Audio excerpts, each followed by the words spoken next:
At this time, would like to, I know he's been up here already, but like to introduce Gary Patterson, President of Shelby, USA, or Shelby, America.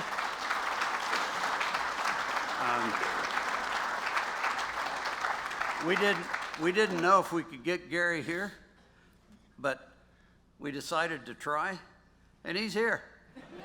And I think he's had a good time. You betcha. Okay, thanks, Gary. You bet. Thanks, George. Wow, huh? How do you follow that act? This is just unbelievable, you know? Yeah, Tom started calling me a while back, and, you know, I really wanted to come to this event for several years, and, you know, life gets in the way, and you know, everybody's got an excuse, right? So this year, at the time, I didn't have one, and made some commitments. I've gotten to spend a little bit of time over the last basically day and a half. You know, my wife and I and daughter, we've been walking around and seeing things, and you know, I've come to realize that you guys are a lot like us. I don't know if that's good or bad, but I can tell you this. Usually we look around and we try to find people's personality flaws and we exploit them. You guys are doing a good job of that. I see that to win the contest for making cookies, you just need to take bribes. You know, there's a lot of things going on behind the scenes, but really, when you look at Shelby, you look at Cobras, it's the most copied car in the world. And if imitation is the greatest form of flattery, we got this one won. Even if you're not from Texas, right? Oh, and by the way, yeah, I'm from Ohio. Go Bucks. Yeah, my wife's growling at me because she's from that state up north. We'll give them one win in 10 years. I mean, what the heck, right, guys? You know, we've had a great time with the family and friends and so forth, and you know, I'm really looking forward to be a part of you know, this group ongoing, because like you guys said, you know, you come the first time, you're not really sure what to expect. Boy, do I want to come back. This is really cool.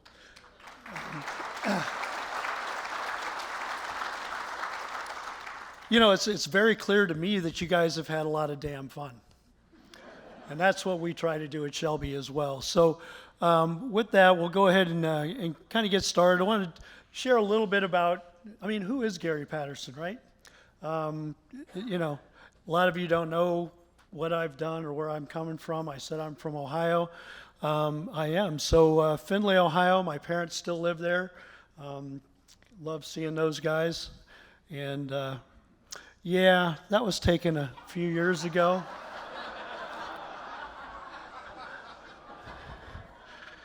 Yeah, I figured I'd start with that. So I'm actually the taller guy there. I'm not that tall, but I picked on my friend Marcio because I could. He's a good friend of mine from Minnesota. I bought that car with money I made mowing lawns in high school when I was 16. It 428 Cobra Jet Shaker Hood 4-speed car. It was my dream, you know. And so that was a pretty bad boy. So that's the same car. That was taken about a year or so ago in front of the shop at Shelby. I still own it. 9F02R152435. I'm that guy. I'm as messed up as quite a few of you. So it really fits me. That's a really cool shot, too. It's difficult to see. It's a little blurry. My friend Chris Burkhart, I met him in college. Chris had that car, and one of your club members has that car to this day. But it's a 68 GT500 KR, Highland Green. We did a lot of time at the drag strip with that car, a little bit of time at Mid-Ohio. Chris he's got MS. He's an inspiration to me. He's sitting right over there. Claudia is waving because he can't.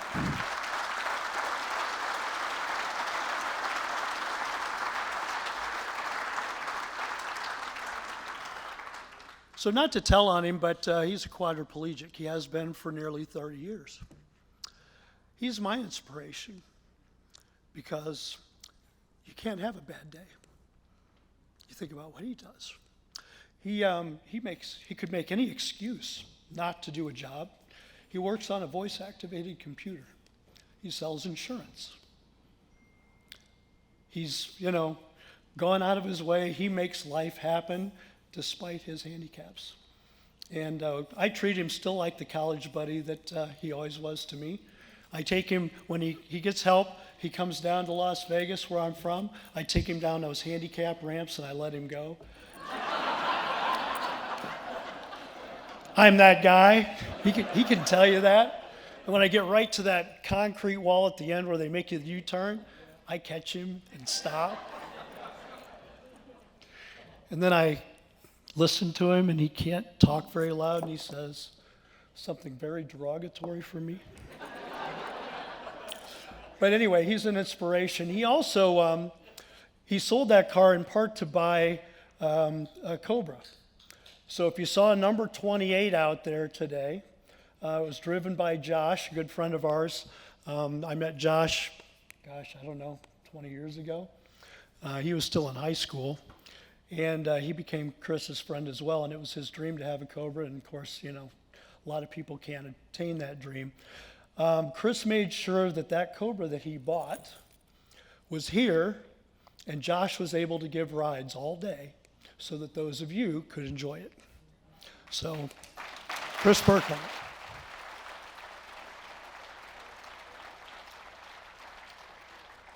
So it really is about people, and really, that's where we're at. So that's a picture of my wife and I. My wife's sitting right over there with my daughter, Karen. That's our cars. Highland Green KR, look familiar? It's not the same car, but it's close. Tan interior, air conditioning automatic instead of black interior, but it's virtually the same car that Chris had, that I spent many of my younger years racing and having fun with. So, and when I met Sarah, she gave me a business card the second or third time we met, and I said, so how did you come up with a 68 GT500 KR for your business card? She says, it's mine. I went, you're kidding. She says, no, 8T02R 215-977-04208. And I'm like, winner. It's about people. Shelby American, 60 years. You guys have heard a lot. I thought I could tell a lot of stories.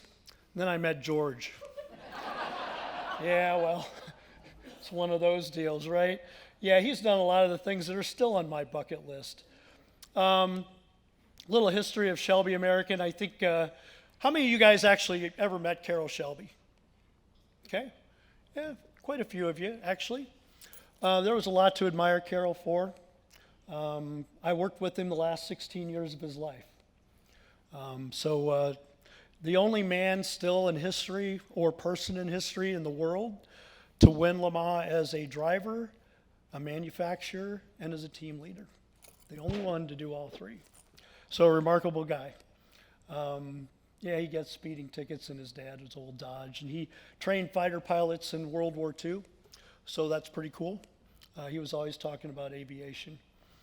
So he won the Le Mans and so forth, Austin Martin, and some cool family pictures and so forth. Cobra years.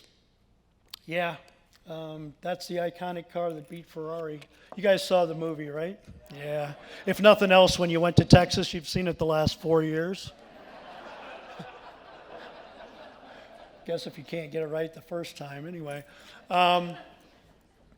But the movie is really good because it says exactly what you guys have all been saying. I can stand here as the team leader at Shelby American, but if you look at the movie, There was Henry Ford, there was Carroll Shelby, but they didn't win the race.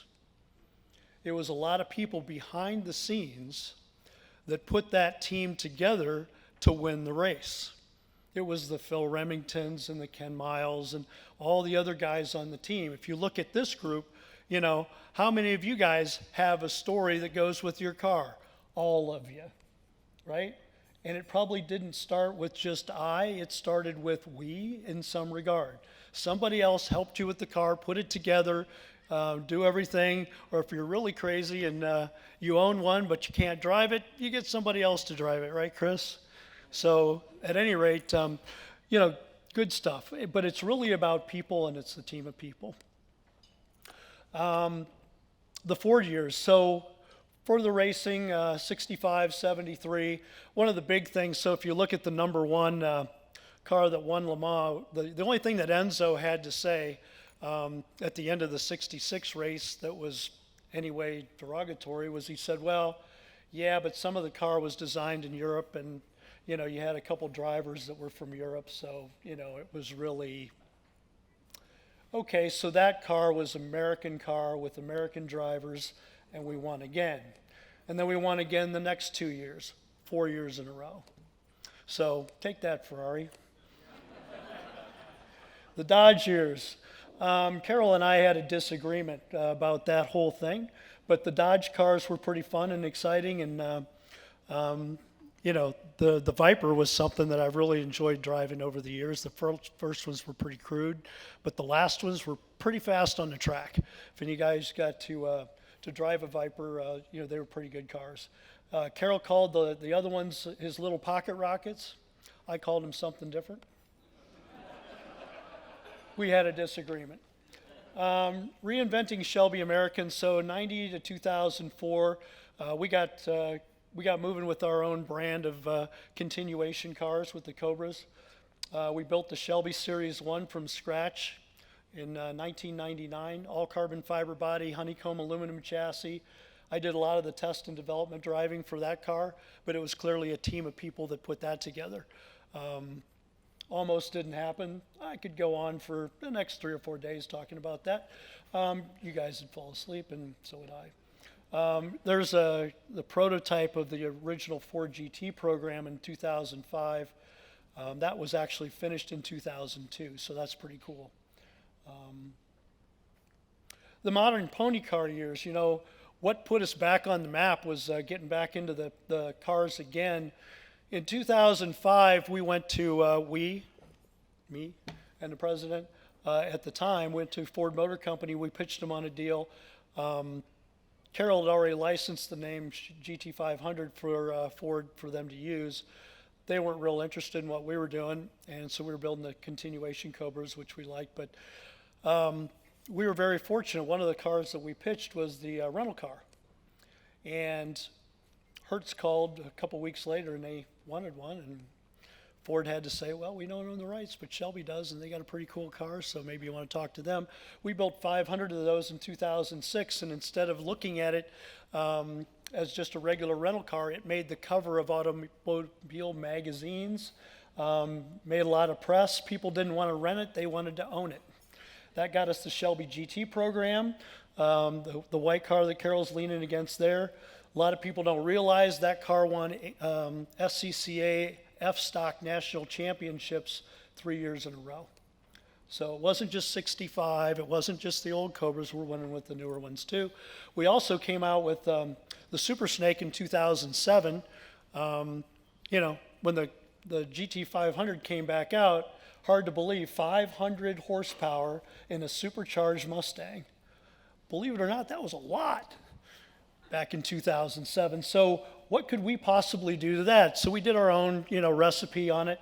Wheels, tires, brakes, hood, you know, some cosmetics, some suspension. And, oh, by the way, 725 horsepower. Yeah. You need that to get to work. Carol once said, I'm Carol Shelby, and performance is my business. Performance is our business. It continues to this day. And since Carol passed away in 2012, we've built many cars. And surprising enough, in 2013, we realized the market was changing. And if you're going to stay ahead of the game, you can't just do what you always did. You got to do more things. So we got into trucks. And we looked at each other and we said, can we really sell a truck that's cost $85,000? All day.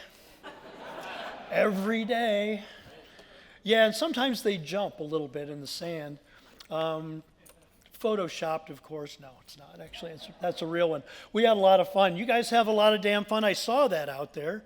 We do too. Sometimes that makes some of our promotional materials, including going sideways around a road course with the tires smoking. So we do that sideways in addition to the straight line. So performance is our business. The DNA of our company is still Cobras. We don't forget that. We don't forget where we came from. We don't forget what car beat Ferrari's ass. So we're pretty good with that. But that's a lineup of cars that we currently do today. Everything from, I guess the top of the line in the Mustang group right now is our GT500 KR. We haven't come out with the horsepower number yet because it's over 900 on pump gas, emissions legal.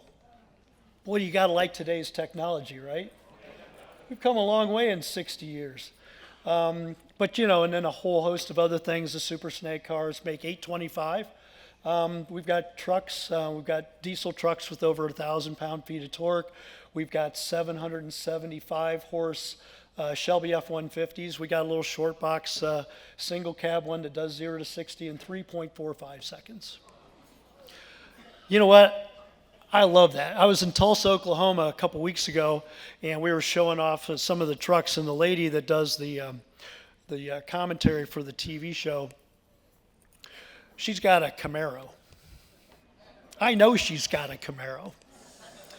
So she has to poke me on TV, on a live TV, about the Camaro. And I said, you know what?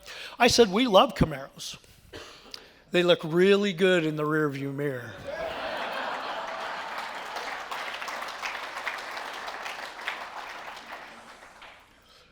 So Shelby American today, we have what I called the 4 Ps, okay?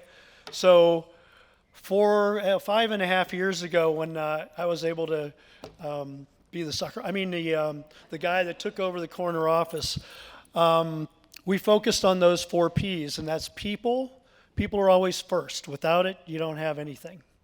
Pride in what you do, performance, because performance is our business, and product.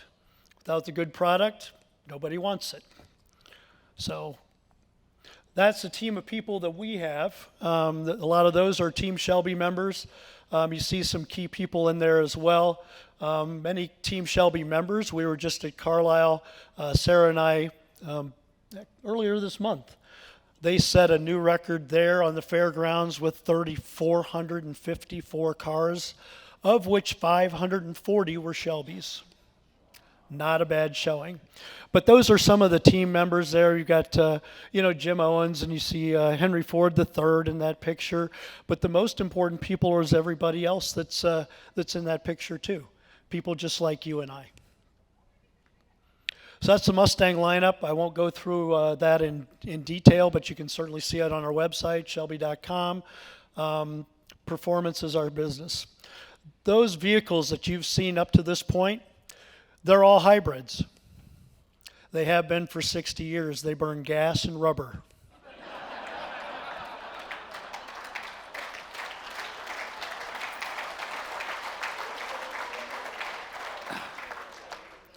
Part of this is knowing your audience, right?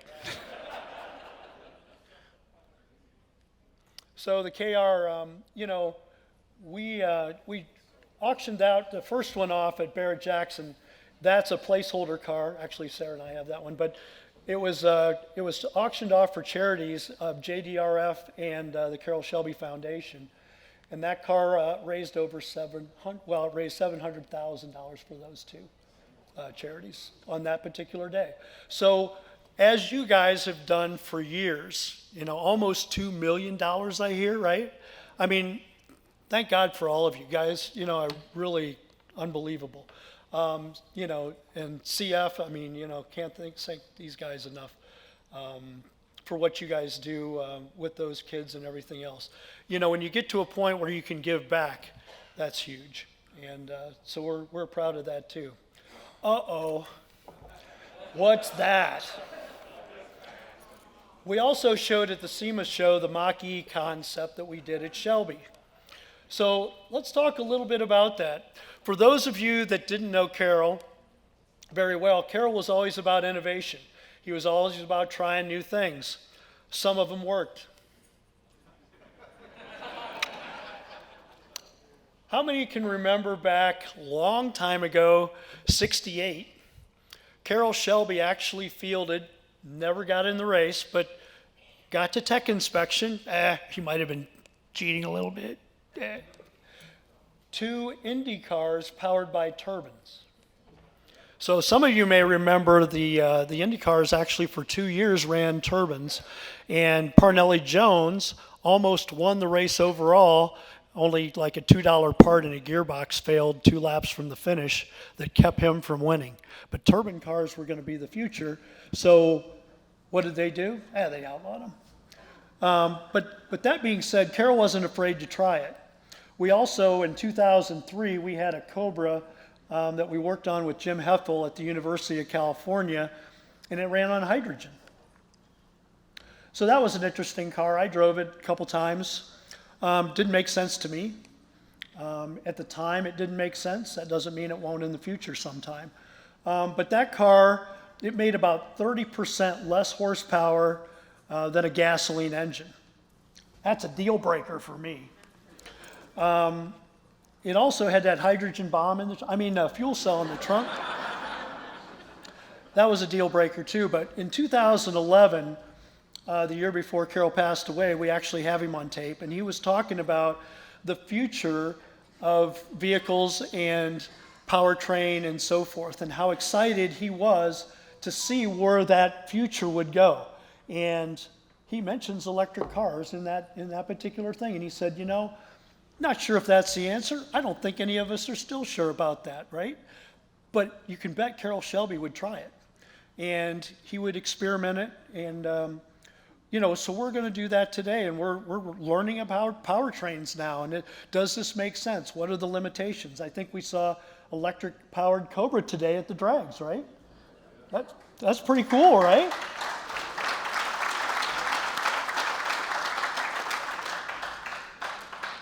I do have to say, though, that twin-turbo Daytona Coupe doing the burnout, yeah, that one still rocks.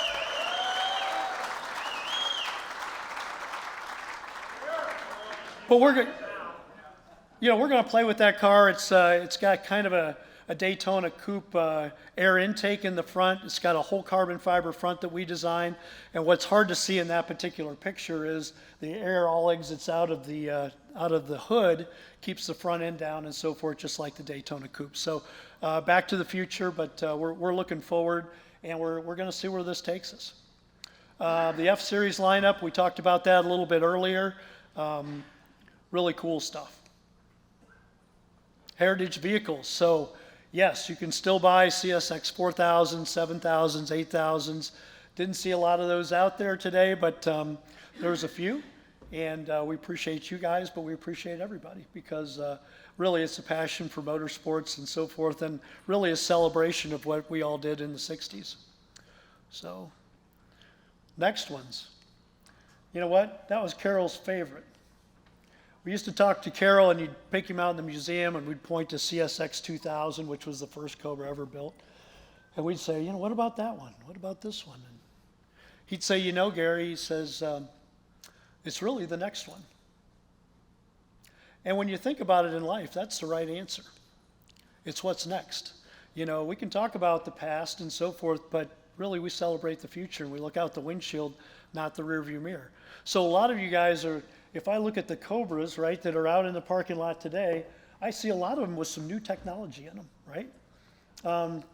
We can actually make those cars even better than they ever were. That's pretty cool too. The enthusiasts.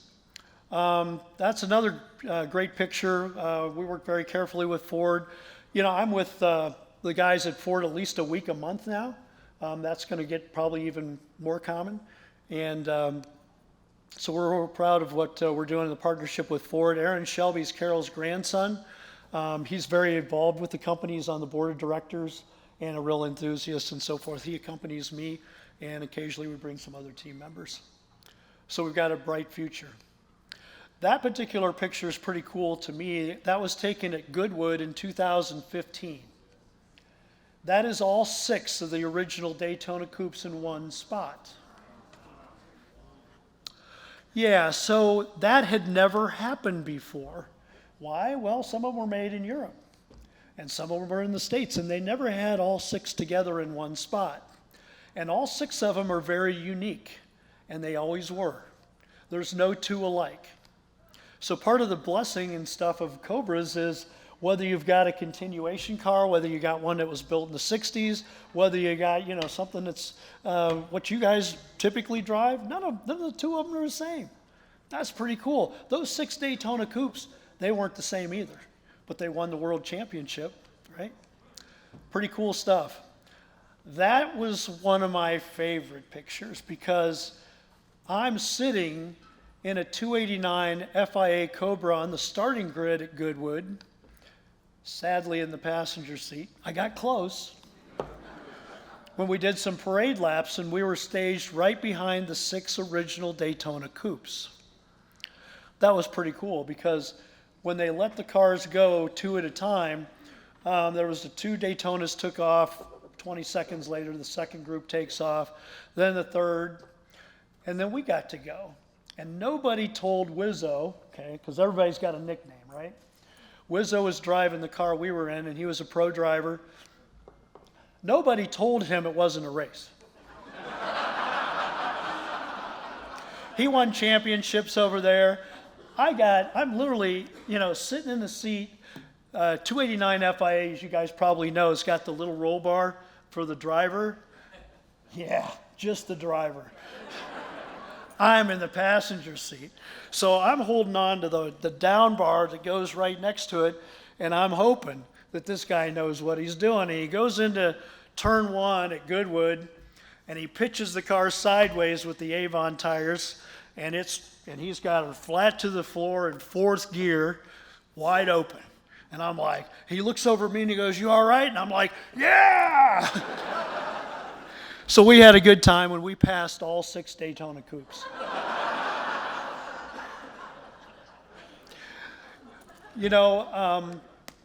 That particular picture's very cool too. Peter Brock, who you guys know because he's been here and spoke, he helped design the front end on that GT350, and that's one of the continuations. So that didn't make production in the 60s, but it made it today. And Jim Marietta and some of the guys from the original Venice crew are still building that.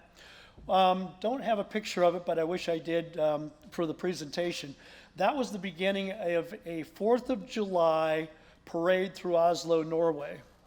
Now, I was in Oslo, Norway for the 4th of July for the first time out of the country. And we went to a parking lot in the mall, and there's over 1,000 American cars. The American flag is flying high over anything else, and there's even entire cars with the American flag on it. Where's that in the news? Nobody talks about those things. And then we had virtually a ticker tape parade through town with 1,000 cars and a few Shelby trucks, it looks like. So, yeah, we had a good time with that. But, that kind of reminds me, I spent the last day and a half here. All I heard was great, positive, good guy stories, giving back and so forth. That's what needs to be on the news today.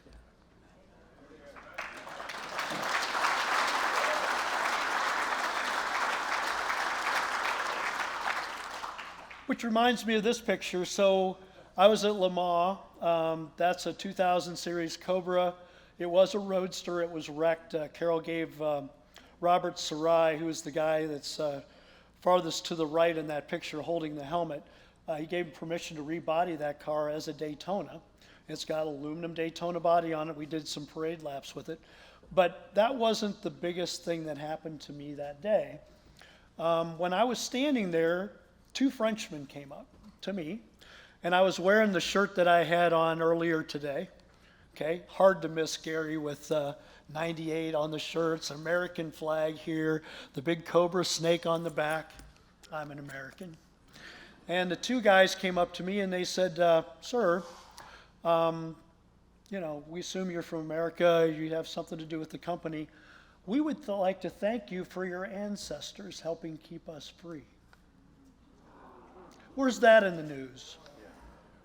But that was really touching as well. So in closing, I'd really like to thank each and every one of you, because the legacy of Shelby continues, the legacy of these cars continues because of each and every one of you. Not any one person, but all of you. Every one of you guys has a story. Please continue to share that. And when you can give back to the people like you guys are doing, you guys are all rock stars. Thanks.